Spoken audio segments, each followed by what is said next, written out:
ele era muito, assim, tinha um nível de educação bom. Era raro um analfabeto entre os israelitas, porque eles tinham que aprender para ler a lei. E nesse sentido, a Bíblia Sagrada, a mensagem de Deus, será assim uma força muito grande para os judeus não deixarem de existir. Porque vai começar agora um período católico que os judeus começarão a ser acusados de assassino de Cristo. E Eusébio de Cesareia, por exemplo, vai falar que odiava eles, né? E quando, na verdade, nós sabemos que todo cristão ama Israel e ama a história de Israel, porque nós sabemos que a profecia fala para nós olharmos para Israel, olhar para a figueira e para todas as árvores. Então, Jesus colocou Israel como sinais para nós, para a igreja, tá bom? Então, vamos ver agora nesse período bizantino, no século IV, ok? Então, eu comento. No século IV da era cristã, desenvolveu-se o comércio em todo o mundo. Uma cidade localizada entre o Ocidente e o Oriente desenvolveu grande importância e riqueza devido à sua posição. Constantinopla, tá bom? Então essa cidade, ela vai se tornar a cidade mais importante do mundo antigo. Isso vai ser importante para nós entendermos até a relação de Israel com o Império do Oriente e o Império do Ocidente. O comentário prossegue. Ela foi fundada por Constantino para proteger o império das invasões dos bárbaros, que a chamou de Nova Roma, mas ficou conhecida como Constantinopla. Tanta riqueza girando no comércio desta cidade que ali se formou uma nova base para o Império Romano. Ou seja, Constantinopla se tornou mais rica do que Roma. Roma era o centro do mundo, a cidade mais rica do mundo. Só que Constantinopla era uma cidade que estava junto a um porto e ao local assim que era talvez o melhor ponto do mundo antigo e até hoje, né? A Rússia está brigando por conta daquela região ali do Mar Negro, tá bom? E Constantinopla ele fica entre o Mar Negro e o Mar Mediterrâneo. Todos os navios, o comércio antigo passava nessa região onde estava a cidade de Constantinopla. Então o comércio ali era muito grande e eles enriqueceram muito, ok? Bom, eu coloco aí um texto de um historiador judeu chamado Jofe, tá bom? Você tem o livro dele completo lá na introdução, ok? O livro dele é A História Épica do Povo Judeu, ok? A História Épica do Povo Judeu. É um historiador bem conceituado. Pois bem, veja o que ele nos diz, né, sobre esse período, o que estava acontecendo com Israel, com o Império Romano. Ele diz o seguinte: em 395 d.C., a Palestina, eles chamam de Palestina, mas eu coloco ali ao lado Canaã, porque os romanos tinham colocado esse nome Palestina, ou Ciro-Filístia. Se você pegar os mapas da CPAD, chama aquela terra de Palestina. Eu não faço isso. Ela não é Palestina. Eu chamo de Canaã ou de Judéia. Então, em 395 d.C., Canaã passou para o âmbito do Império Bizantino ou Império Romano do Oriente. A autonomia limitada dos judeus perdurou até 415 d.C., quando Rabban Gamaliel IV, o Nassi, ou príncipe, né, era o líder do Sinédrio, não? Foi condenado à morte pelos imperadores Honório e Teodósio II, por construir uma sinagoga sem autorização e por defender judeus contra cristãos. Após a morte de Gamaliel, em 426, os oficiais do Império decretaram que os fundos antes devidos ao Nassi iriam para o tesouro romano.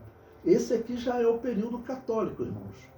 O período, né, anterior a Constantino, os judeus não estavam tendo problema no Império. Eles tiveram problema quando eles se envolveram em rebelião, mas depois eles não tiveram mais problema no Império Romano.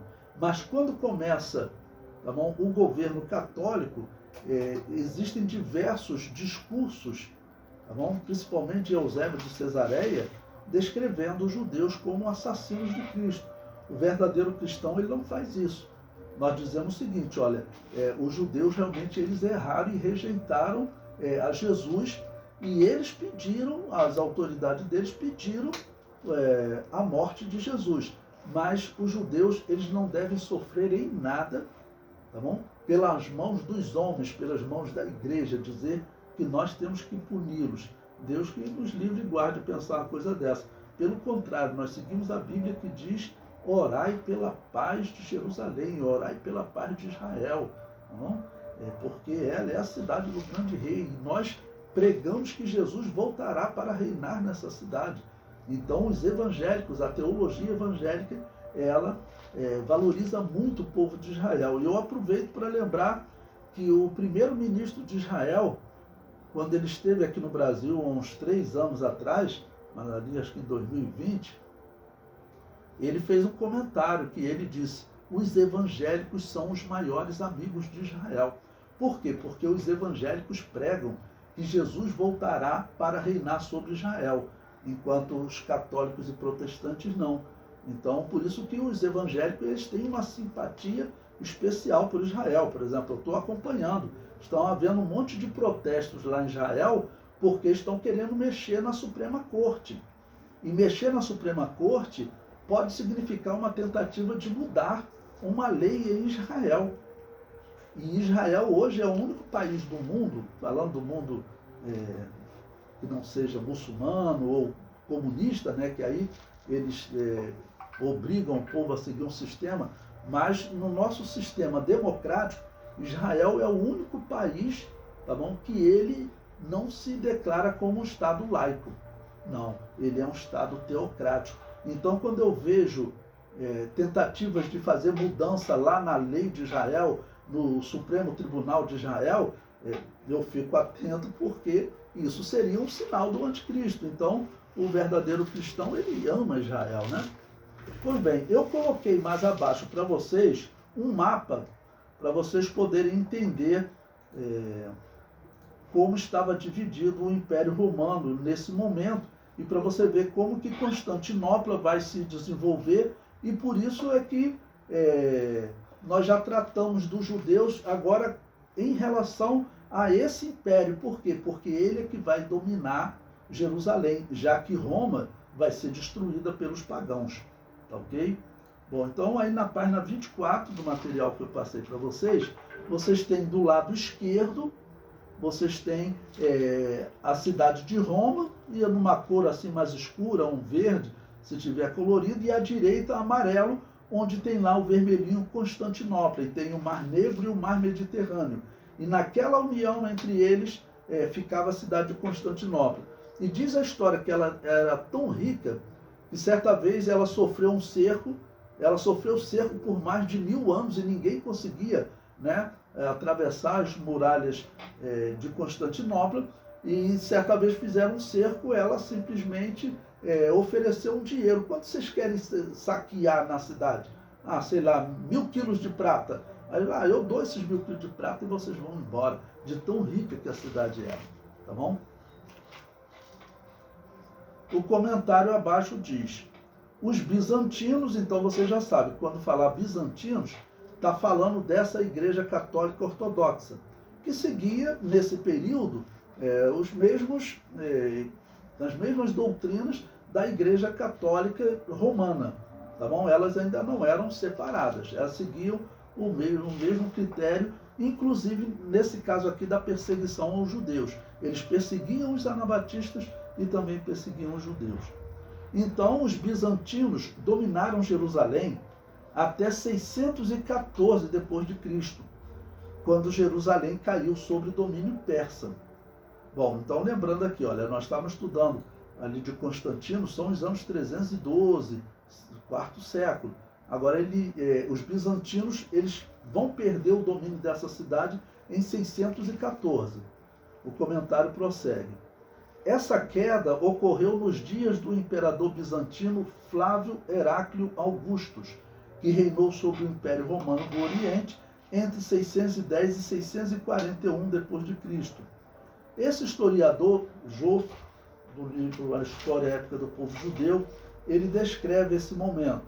Ele diz: inversamente, o arcebispo de Constantinopla, João Crisóstomo, ao qual se atribui o pioneirismo de uma corrente católica, especificamente antissemita, chamava as sinagogas de antro de salteadores e covil de bestas, e alertou contra cristãos judaizantes que observavam os dias sagrados e festividades judaicas.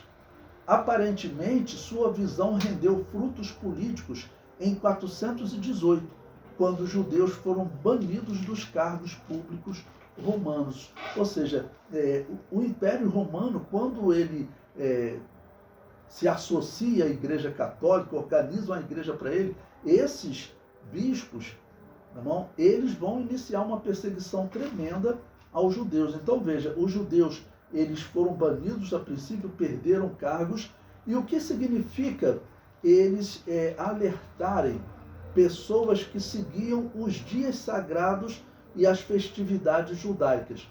Vocês vejam que heresia é importante. Os judeus, eles seguiam, né, a ordem bíblica de Levítico 23, por exemplo, para a Páscoa.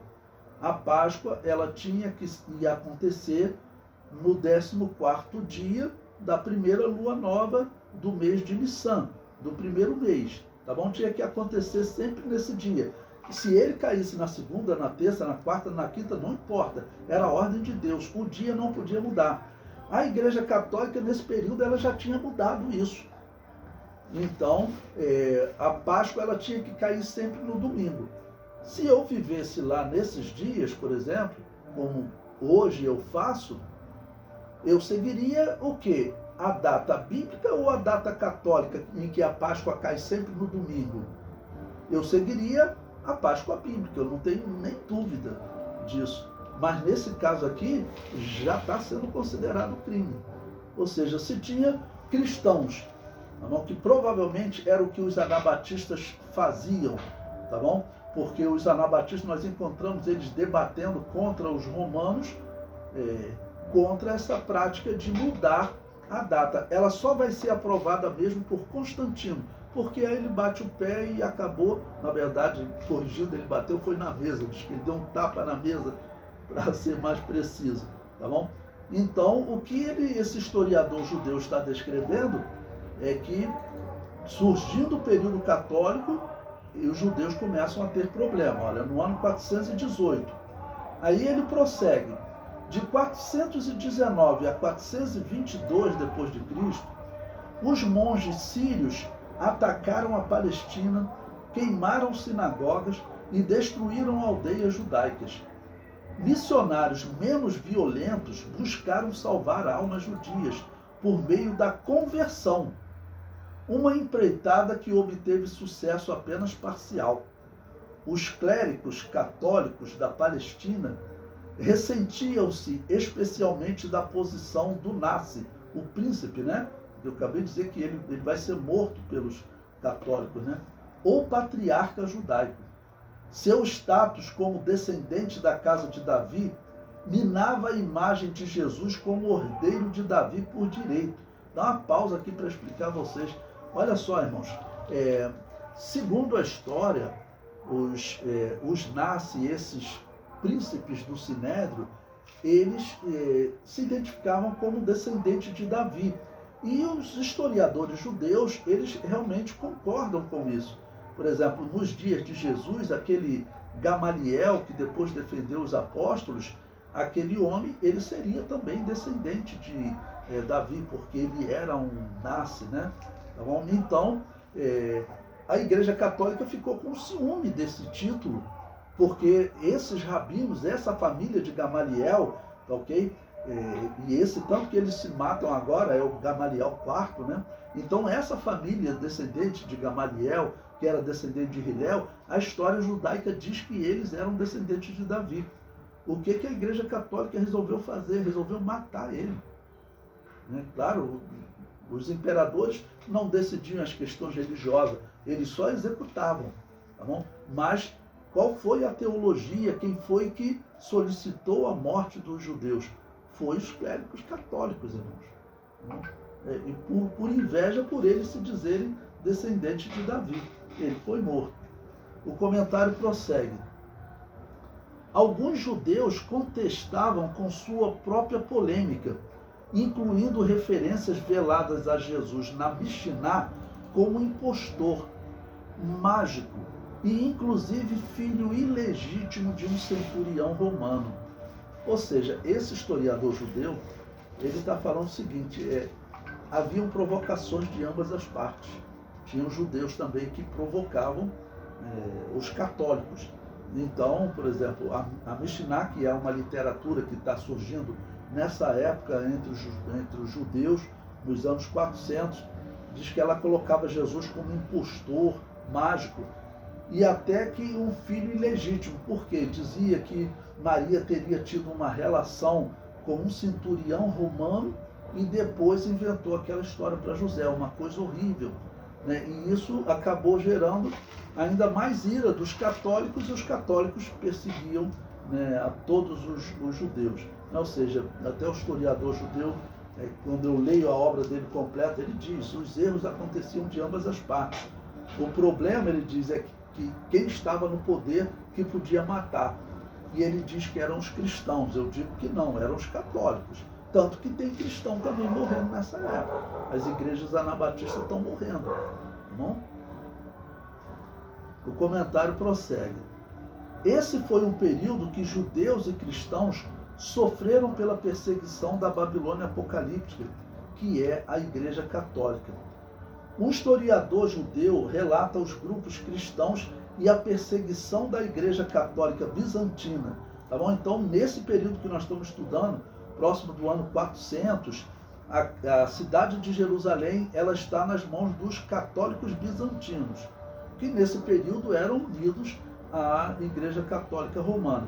Veja o que esse historiador Poliakov, ele conta, é um historiador judeu também, você tem a referência bibliográfica dele.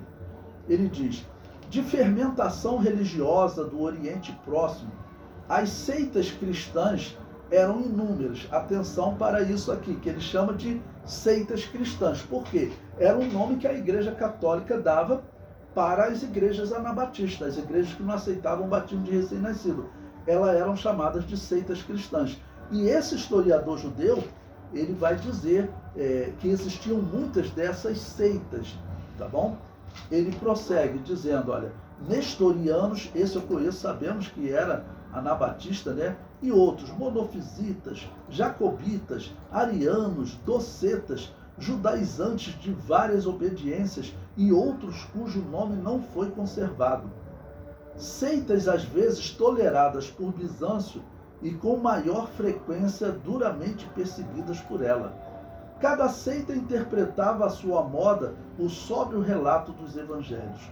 Em geral, as diferenças giravam em torno do dogma da Trindade e da verdadeira natureza de Jesus, o homem de Deus em uma só pessoa, ou em duas, ou unicamente Messias. Tá bom? Então, veja o que esse historiador judeu comenta, que é interessante, né? Ele coloca até as doutrinas que eram debatidas, mas é interessante porque ele diz que lá em Jerusalém haviam muitos grupos, tá bom, que eram considerados seitas pela Igreja Católica.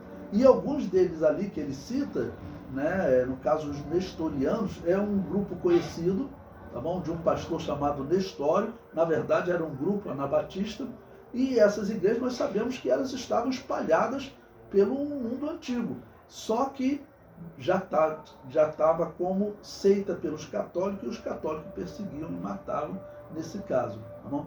Então vai ter período que a cidade de Jerusalém então vai ter liberdade e outro que ela estará sendo perseguida. Né? Olha que a Igreja Católica do Oriente, sempre que nós estudamos ela era uma igreja assim, mais política do que a Igreja de Roma. Tanto que ela sempre aceitou a soberania do imperador sobre ela. Até hoje quem manda nela é o imperador da Rússia lá, né? O Putin. Ela, quando a cidade de Constantinopla caiu, o Império Romano do Oriente caiu, eles vão para a Rússia e são submissos aos russos. Então, a filosofia deles era essa, ter um imperador liderando sobre eles. Então, por isso, eles eram mais políticos, tá bom? Não eram tão radicais quanto os católicos romanos nas suas perseguições. Porém, mesmo assim, esse período que Jerusalém ficou no domínio deles, tá bom?